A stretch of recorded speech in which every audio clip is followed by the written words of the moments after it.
অনেকদিন পর ফার্মে আসলাম, দেখতে আসলাম ফার্মের কেমন অবস্থা। ইস কি অবস্থা, মুরগি গেছে 1 সপ্তাহ হয়, 1 সপ্তাহ ফার্মে ঢুকেই দেখি নাই যে ফার্মে কি আছে না আছে, সব কিছু ঠিকঠাক আছে কিনা। এই ফার্ম আবার পরিষ্কার করতে হবে,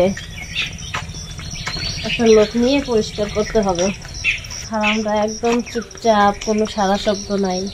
আর মুরগি থাকলে তো একদম মুরগির ভিড়ে হাঁটাই যায় না। আর আজকে একদম ফাঁকা, একদম ফাঁকা তো ফাঁকাই, কোনো হাল্লা চিল্লাও নাই। আর মুরগি থাকলে তো এরকম ভাবে হাঁটাও যায় না, আস্তে আস্তে করে হাঁটতো। আর মুরগি যে পাজি না, পায়ের মধ্যে একদম নখ দিয়ে খামচি দিয়ে দেয়, একদম রক্ত বাইর করে দেয়।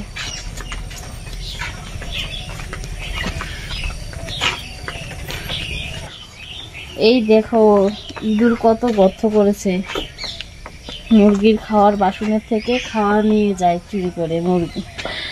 ইঁদুর ইঁদুর একদম খুব জ্বালায়। উপরে এই যে সিলিং দেওয়া আছে, সিলিং এর উপর বাসা আছে ইঁদুরের। ইঁদুরগুলা খুব দুষ্টবাজি, মানুষের ক্ষতি করে, মুরগির দানা খেয়ে নেয়, মুরগির বাচ্চাও নিয়ে নেয়। হ্যাঁ, মুরগির ঠ্যাংগুলো একদম চাবিয়ে চাবিয়ে মনে হয় খায়া ফেলায় ইঁদুর এরকম।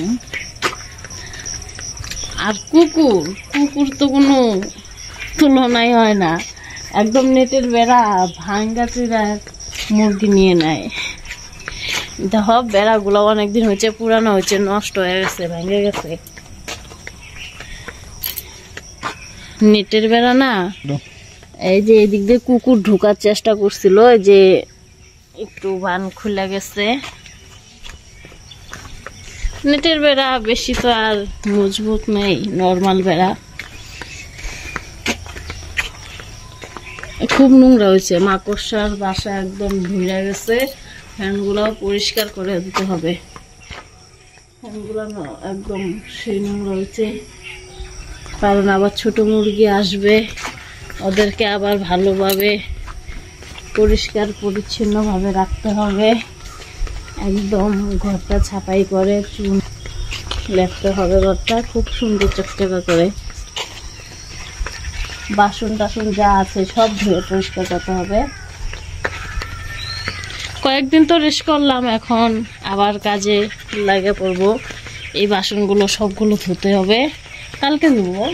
আজকে তো বিকাল হয়ে গেছে, আজকে কিছু বাসন ধোয়া হয়েছে, অর্ধেক ধোয়া হয়ে গেছে, আর অর্ধেক আছে। আবার যারা ছোট মুরগি আসবে তারা এই বাসনগুলোতেই খাবে। টাটা, আবার আসবো পরের ভিডিওতে।